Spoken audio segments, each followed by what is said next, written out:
चाहे मर जाना, लेकिन सावन के महीने में ये गलतियां भूल कर भी मत करना, पूरा घर बर्बाद हो जाएगा। कौन सी है वो गलतियां, जानने के लिए वीडियो को शुरू से लेकर अंत तक जरूर देखें, वरना आप बहुत कुछ खो बैठेंगे। नमस्कार दोस्तों, एक बार फिर मेरे YouTube चैनल ज्योतिषवाणी पर आपका स्वागत है। यदि आप मेरे YouTube चैनल पर नए हैं और आपने मेरे चैनल को अभी तक सब्सक्राइब नहीं किया है तो अभी कर दें। दोस्तों, सावन का महीना बहुत ही पवित्र और खूबसूरत महीना है। ये महापर्व है, पूजा भक्ति और शिव को समर्पित होता है। इस महीने को प्यार का महीना भी कहते हैं। हिंदू धर्म के अनुसार सावन का महीना भारत ही नहीं बल्कि विदेशों में भी धूमधाम से मनाया जाता है। साथ ही सावन सोमवार के व्रत रखने से अत्यंत शुभ फलों की प्राप्ति भी होती है। अच्छे वर की इच्छा रखने वाली विवाह योग्य लड़कियां सावन सोमवार का व्रत अवश्य ही रखें, क्योंकि जो भक्त सच्चे मन से भगवान शिव को पुकारता है, शिव उसकी हर इच्छा, हर मनोकामना अवश्य पूर्ण करते हैं। अगर आप महादेव के सच्चे भक्त हैं और भगवान शिव का आशीर्वाद प्राप्त करना चाहते हैं तो कमेंट बॉक्स में हर हर महादेव, ओम नमः शिवाय अवश्य लिखें। दोस्तों, इस बार 4 जुलाई दिन मंगलवार से सावन का महीना शुरू हो रहा है। साथ ही इस दिन शुभ योग भी बन रहा है। ये दिन साक्षात मंगलकारी है। इस दिन आप भगवान शिव की पूजा आराधना अवश्य ही करें। इस साल 8 सावन सोमवार व्रत रहेंगे। इसमें 4 सावन सोमवार व्रत और 4 सावन अधिक मास व्रत हैं। सावन माह में मल मास या पुरुषोत्तम मास की वजह से इस बार 4 नहीं बल्कि 8 सोमवार व्रत होंगे। इसमें पहले सोमवार का व्रत 10 जुलाई को, दूसरे सोमवार का व्रत 17 जुलाई को, तीसरे सोमवार का व्रत 24 जुलाई और चौथा व्रत 31 जुलाई। साथ ही 5वें का 7 अगस्त, छठे का 14 अगस्त, 7वें का 21 अगस्त और अंत में 8वें सोमवार का व्रत 28 अगस्त को रखा जाएगा।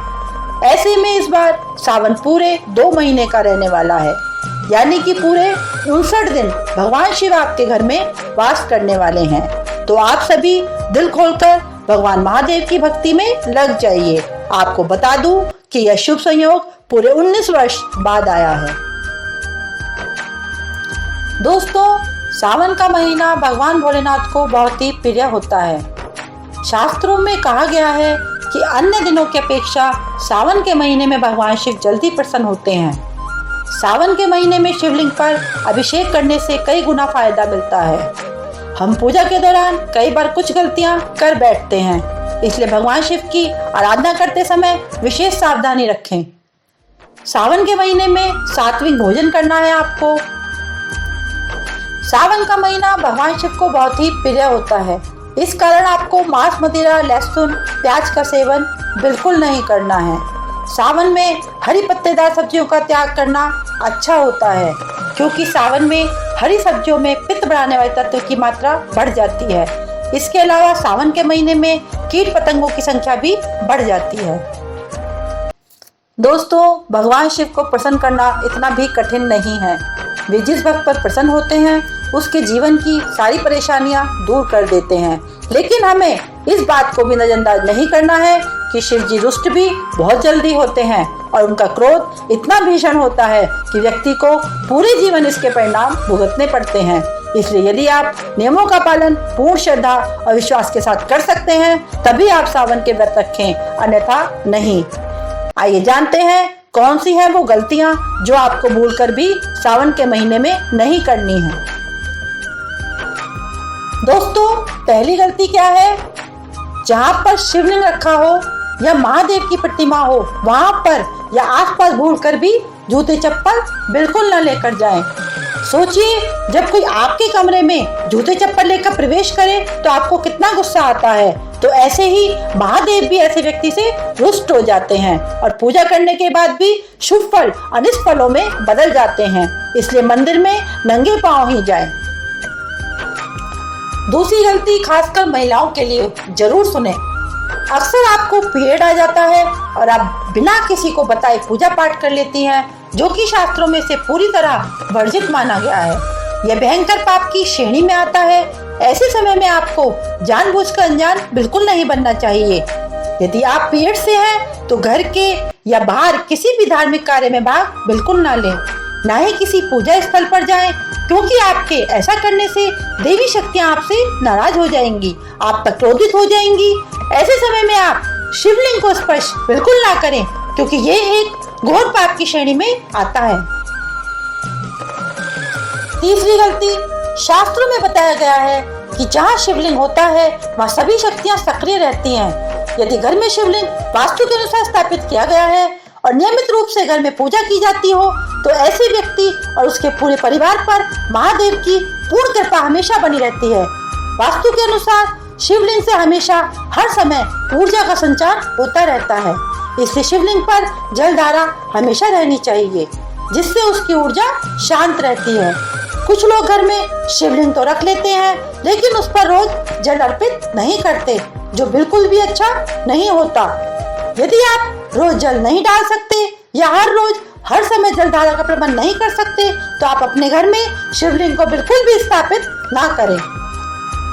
चौथी गलती, शास्त्रों के अनुसार शिवलिंग और तुलसी जी का आपस में बैर माना गया है, इसलिए शिव पूजा में तुलसी जी का प्रयोग भूलकर भी नहीं करें। साथ ही शंख, हल्दी, कुमकुम और केतकी के फूल आदि भी शिव पूजा में वर्जित माने गए हैं। दोस्तों, आपकी जानकारी के लिए मैं विस्तार से बता दूं कि अज्ञानतावश कई लोग तुलसी के पौधे में या उसके नीचे शिवलिंग को स्थापित कर देते हैं, जिसके कारण से परिवार के अंदर परेशानियां आनी शुरू हो जाती हैं और साथ ही महाशक्तियां भी क्रोधित हो जाती हैं। इसलिए शिवलिंग को तुलसी के पौधे में तो क्या, उसके आसपास भी भूलकर नहीं रखें। पांचवी गलती क्या है दोस्तों, मंदिर घर का हो या बाहर का, मंदिर में ऐसे व्यक्ति को कभी प्रवेश नहीं करना चाहिए जिसने फिजिकल रिलेशन बनाए हो या मांस मदिरा का सेवन किया हो। यदि आप शारीरिक रूप से गंदे हैं तो मंदिर के आसपास भूलकर भी ना जाएं, इसे घोर पाप माना गया है। ऐसा व्यक्ति नरक में जाता है, इसलिए आप बिल्कुल भी ऐसा ना करें। ईश्वर के सामने हमेशा शारीरिक और मानसिक रूप से शुद्ध और पवित्र होकर ही जाएं। छठी गलती, आप सावन के सोमवार का व्रत रखते तो हैं, लेकिन मंदिर में या मंदिर जाते वक्त आपके मन में विपरीत लिंगी को देखकर गलत विचार या गलत ख्याल भी आते हैं, तो सावन सोमवार का व्रत भूलकर भी ना रखें, क्योंकि शास्त्रों में यह कार्य घोर पाप की श्रेणी में आता है। क्योंकि कोई भी व्रत रखने से पहले मन की शुद्धि का होना बहुत आवश्यक होता है। इसलिए दोस्तों, जब भी आप मंदिर जाएं या कोई भी धार्मिक स्थल पर जाएं, तो अपने मन को शुद्ध ही बनाए रखें। दोस्तों, ये थी वो 6 गलतियां जो सावन के महीने में आपको बिल्कुल भी नहीं करनी है। दोस्तों, मेरी यह वीडियो आपको कैसी लगी कमेंट बॉक्स में लिखकर जरूर बताएं, और अगर आपने अभी तक मेरे चैनल को सब्सक्राइब नहीं किया है तो मेरे चैनल ज्योतिषवाणी को अभी सब्सक्राइब कर लें, जिससे आपको मेरी नई वीडियो का नोटिफिकेशन सबसे पहले मिल जाए। हर हर महादेव।